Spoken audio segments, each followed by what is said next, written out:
Hello बच्चों, good morning. Welcome to संस्कार ज्ञानपीठ। आज के इस वीडियो लेक्चर में आप सबका स्वागत है। कक्षा 7 विषय हिंदी, इकाई नंबर 4 कथनी और करनी। बच्चों, आज का जो पाठ है वह हमारा निबंध प्रकार का पाठ है। तो सबसे पहले हम कथनी करने का मतलब क्या होता है यह समझ लें। तो बच्चों, कथनी यानी कि कहना और करनी यानी कि करना। बच्चों, आपने कई ऐसे लोगों को देखा होगा जो कहते कुछ और है और करते कुछ और है। यानी कि कई लोग ऐसे होते हैं जो केवल बड़ी बड़ी बातें करते हैं, लेकिन वैसा उसके जीवन में कुछ होता नहीं है, यानी कि वैसा कुछ भी वह करते नहीं है। कहने का मतलब कि हम दूसरों को सलाह या फिर कुछ बातें सिखाते हैं, लेकिन वही बातों को अगर अपने जीवन में अपनाना होता है तो उसे अपनाते नहीं है। दूसरों को धूम्रपान करने की सीख देने वाला व्यक्ति स्वयं धूम्रपान करता है। दूसरों को सच बोलने का उपदेश देने वाला व्यक्ति स्वयं झूठ बोलता है। कहने का मतलब कि कई लोग ऐसे होते हैं जिसकी कथनी और करनी में अंतर होता है, यानी कि वो लोग कहते कुछ और है और करते कुछ और है। बहुत कम लोग ऐसे होंगे जिसकी कथनी और करनी समान होती है। तो आज के इस इकाई में हम कथनी और करनी में अंतर वाले कई उदाहरण देखने वाले हैं। तो बच्चों, आज हम कथनी और करनी के अंतर के उदाहरण देखें। तो आओ बच्चों, इस इकाई को हम पढ़ें। ईश्वर ने मनुष्य को अन्य प्राणियों से श्रेष्ठ बनाया है। देखो बच्चों, यहाँ पर सबसे पहला जो वाक्य दिया गया है, ईश्वर ने मनुष्य को अन्य प्राणियों से श्रेष्ठ बनाया है। यह बड़े क्वेश्चन में भी पूछा जाता है, इसलिए आपको पूरे ध्यान से समझना है और यह बात समझने वाली है और समझना बहुत जरूरी है कि ईश्वर ने मनुष्य को अन्य प्राणियों से श्रेष्ठ कैसे बनाया है। क्योंकि मनुष्य जो कुछ भी कर सकता है वैसा सब प्राणी भी कर सकते हैं, लेकिन सबसे श्रेष्ठ बात तो कि मनुष्य को वाणी का वरदान मिला है। मनुष्य को सोचने, समझने और कल्पना करने की शक्ति मिली है।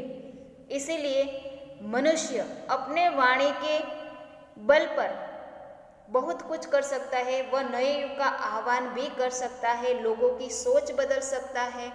इसीलिए मनुष्य को ईश्वर ने अन्य प्राणियों से श्रेष्ठ बनाया है।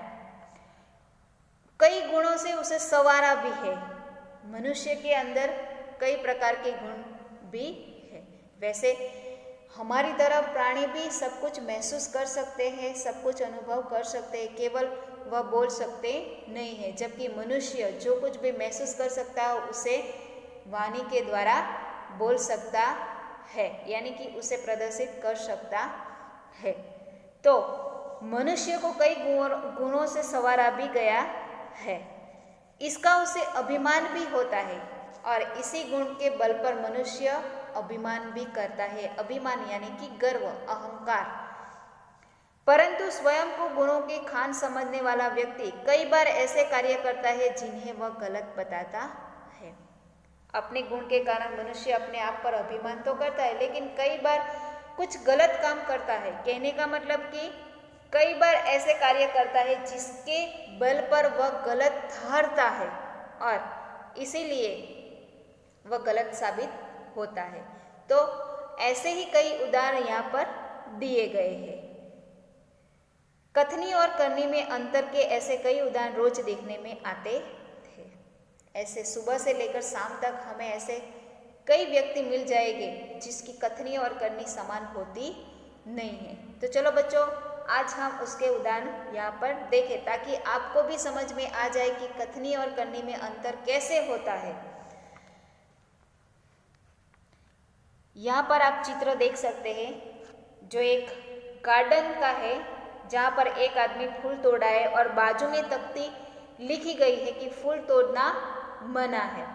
तो देखो, बस्ती के बीच सरकार ने पार्क बनाने की जगह छोड़ रखी थी। बरसात के मौसम में मोहल्ले के एक सज्जन को उसमें फूलों के पौधे लगाने की सूझी। बस्ती यानी कि मोहल्ला, गली मोहल्ला।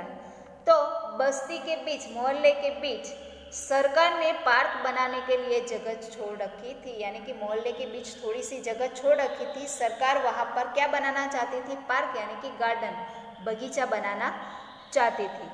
बरसात के मौसम में मोहल्ले के एक सज्जन को उसमें फूलों के पौधे लगाने की सूझी। अब बारिश की मौसम, अभी भी बारिश की मौसम चल रही है, तो बारिश के मौसम में उस मोहल्ले के एक सज्जन आदमी, देखो बच्चों यहाँ पर क्या लिखा है? सज्जन आदमी। सज्जन आदमी किसे कहा जाता है?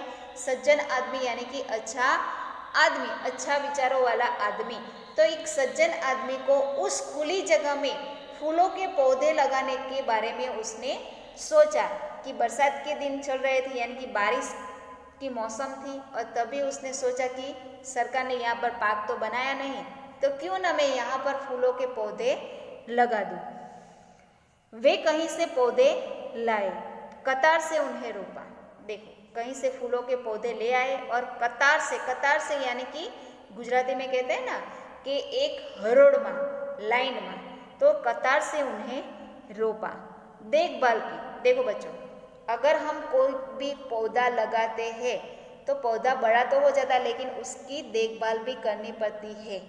समय पर उसे पानी और खुली हवा में रखना चाहिए, तो उसकी देखभाल करते हैं। पौधे बड़े हो गए, धीरे धीरे पौधे बड़े हो गए। कुछ दिनों के बाद फूल खिलने लगे। देखो, फूलों के पौधे लगाए थे, यानी कि पौधे बड़े हो गए, और थोड़े दिनों के बाद उस पौधे पर फूल, सुंदर फूल खिलने लगे। पार्क अच्छा लगने लगा। कतार से उन्हें रोपा था, यानी कि एक ही लाइन में, इसीलिए फूल, उस पर खुशबूदार और सुंदर फूल खिलने लगे, जिसके कारण वह पार्क अच्छा लगने लगा। मोहल्ले के लोग सुबह शाम पार्क में टहलने लगे, यानी कि क्योंकि जो पार्क बनाने की जगह थी मोहल्ले के बीच थी, बस्ती के बीच थी, इसीलिए मोहल्ले के लोग सुबह शाम उस पार्क में टहलने लगे। टहलने यानी कि घूमने आने लगे। सुबह में और शाम में उस पार्क में टहलने के लिए लोग आने लगे। फूल सबको अच्छे लगते हैं। पार्क में लोगों के आने जाने से उन्हें यह लगा कि लोग इन फूलों को तोड़कर ले जाएंगे। देखो, फूल सबको अच्छे लगते हैं, यह भी एक अच्छी बात है कि फूल दिखने में सुंदर होते हैं, खुशबूदार होते हैं, रंग बिरंगी होते हैं, और फूल सभी को अच्छे लगते हैं। और इसीलिए जिस सज्जन आदमी ने उस फूलों के पौधे लगाए थे, उस सज्जन आदमी को लगा कि लोग सुबह शाम यहाँ पर आते हैं, तो शायद ये लोग फूलों को तोड़कर ले जाएंगे, ऐसा डर उनको लगने लगा। उन्होंने एक तख्ती के ऊपर यह लिखकर टांग दिया, फूल तोड़ना मना है। इसीलिए उस सज्जन आदमी ने क्या किया, तो कि एक बड़ी तख्ती ली, तख्ती यानी कि लकड़ी का बोर्ड, जिस पर उन्होंने बड़े अक्षरों में लिख दिया। क्या लिख दिया? फूल तोड़ना मना है। क्यों ऐसा उस सज्जन आदमी ने लिखा? क्योंकि उन्हें क्या डर था कि फूल इतने सुंदर है और सबको अच्छे लगते हैं, इसलिए लोग सुबह शाम इस पार्क में आते हैं, तो इस सुंदर फूलों को देखकर शायद वह इन फूलों को तोड़कर ले जाएंगे, और इसीलिए उन्होंने बड़ी तख्ती पर लिखकर टांग दिया कि फूल तोड़ना मना है। आते जाते सब उसको पढ़ते, कोई भी फूलों को नहीं तोड़ता। सुबह शाम पार्क में टहलने के लिए आने वाले लोग उस तख्ती को पढ़ते और कोई भी फूलों को तोड़ता नहीं था। घूमने के लिए आते थे और घूमकर चले जाते थे।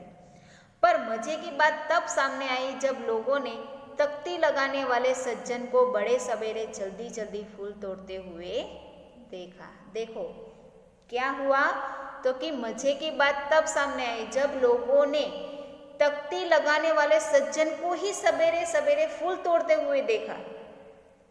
क्या हुआ, तो कि जिसने फूल तोड़ने से मना किया उसी व्यक्ति को फूल तोड़ते हुए देखा। यह तो गलत बात है। अगर हम किसी बात को करने के लिए दूसरे को मना करें और वही बात खुद करें तो अच्छी बात है, दूसरों को सलाह दे सकते हैं, लेकिन अपने जीवन में अपनाते नहीं हैं। उन्होंने भी क्या लिखा था तख्ती पर कि फूल तोड़ना मना है, यानी कि दूसरों को फूल तोड़ने के लिए मना किया और खुद क्या कर रहे थे, फूल को तोड़ रहे थे। यानी कि जब लोगों ने उन्हें बड़े सवेरे फूल तोड़ते हुए देखा तो उन्होंने क्या कहा, वे अपनी शर्म मिटाने के लिए बोले पूजा के लिए तोड़ रहा हूं। जब लोगों ने उन्हें फूल तोड़ते हुए देख लिया तो उन्होंने लोगों को अपनी शर्म मिटाने के लिए क्या कहा, तो कि मैं पूजा के लिए तोड़ रहा हूं। भले ही पूजा के लिए तोड़ रहे, लेकिन फूल तोड़ने से मना उन्होंने ही किया था और वह खुद ही फूल तोड़ रहे थे। कहने का मतलब कि उन्होंने जो कहा वैसा उन्होंने किया नहीं। ये था उनकी कथनी और करनी में अंतर। बच्चों, ऐसे आपको कई आदमी को आपने भी देखा होगा जिसकी कथनी और करनी में अंतर होता है, जो बात कहते कुछ और है और करते कुछ और है। कई लोग ऐसे होते हैं जो केवल बड़ी बड़ी बातें करते हैं लेकिन वही बातों को अपने जीवन में अपनाते नहीं हैं। तो बच्चों, यहाँ पर ये था पहला उदाहरण कि उस फूल तोड़ने वाले सज्जन ने क्या किया, उसी सज्जन ने, फूल लगाने वाले सज्जन ने तो कि फूल तोड़ने के लिए मना किया और वह खुद ही फूल तोड़ रहे थे। ये था उनकी कथनी और करनी में अंतर। बच्चों, यहाँ पर एक दूसरा उदाहरण दिया गया है। बसों में लिखा होता है धूम्रपान करना निषेध है। बच्चों, आप मुसाफरी करते हुए आपने कई जगह पर देखा होगा कि धूम्रपान करना वर्जित है, धूम्रपान करना निषेध है, धूम्रपान करना मना है। बस स्टैंड हो या फिर रेलवे स्टेशन हो, कई बार भी ऐसी जगहों पर लिखा होता है कि धूम्रपान करना मना है। एक बार यात्रा करते हुए देखा कि एक यात्री ने बीड़ी जलाई और पीने लगा। देखो, बस में एक बार यात्रा करते समय, सफ़र करते समय एक यात्री ने क्या किया, तो कि अपनी जेब में से बीड़ी निकाली, जलाई और इसे पीने लगा। उसे देखकर कंडक्टर ने कहा, भाई साहब, बस में बीड़ी सिगरेट पीना मना है। जैसे ही वह यात्री बीड़ी पीने लगा, कंडक्टर ने आकर तुरंत उसे क्या कहा, भाई साहब, बस में बीड़ी सिगरेट पीना मना है। कंडक्टर ने ऐसा कहा कि भाई साहब, बस में बीड़ी सिगरेट पीना मना है। उसने जलती बीड़ी खिड़की के बाहर फेंकवा दी।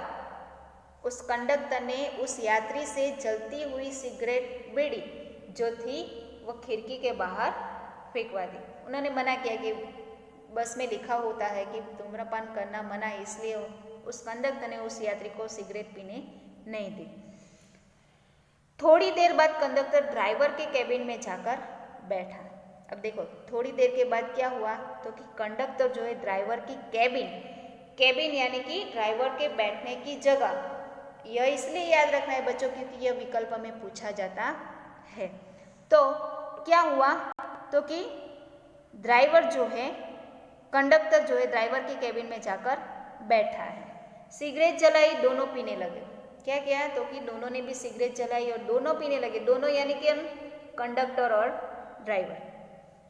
एक दूसरे यात्री ने यह देखा तो लिखे हुए वाक्य की तरफ इशारा करते हुए कंडक्टर से कहने लगा, भाई साहब, बस में सिगरेट पीना मना है। देखो, दूसरे यात्री ने, जिसने सिगरेट बाहर फेंक दी वह नहीं, लेकिन दूसरे यात्री ने यह देखा तो उसने बस में लिखा हुआ जो वाक्य था सिगरेट पीना मना है, उस वाक्य की तरफ इशारा करते हुए कंडक्टर से कहने लगा कि भाई साहब, बस में सिगरेट पीना मना है। इस पर कंडक्टर शीघ्र बोल उठा। देखो, जैसे ही उस यात्री ने उस कंडक्टर को उस वाक्य की तरफ इशारा करते हुए कहा कि सिगरेट पीना मना है, तो कंडक्टर ने क्या जवाब दिया, यह वाक्य आपके लिए है न कि हमारे लिए। यह वाक्य आपके लिए है न कि हमारे लिए। तो बच्चों, ऐसा होता है कि भाई बस में सफ़र करने वाले यात्री को ही केवल बीड़ी सिगरेट पीना मना होता है या फिर धूम्रपान की मनाही होती है, कंडक्टर और ड्राइवर इसमें नहीं आ सकते। तो बच्चों, यह था कथनी और करनी में अंतर कि उन्होंने सिगरेट पीने से दूसरों को मना किया और वह खुद क्या कर रहे थे, सिगरेट पी रहे थे। तो बच्चों, यहाँ पर आप चित्र में देख सकते हैं, धूम्रपान करना वर्जित है, कंडक्टर कैसे सिगरेट पी रहा है। तो बच्चों, कथनी और करनी में अंतर आज हमने 2 उदाहरण देख लिए। अब आगे के वीडियो लेक्चर में हम आगे के उदाहरण देखेंगे। Goodbye.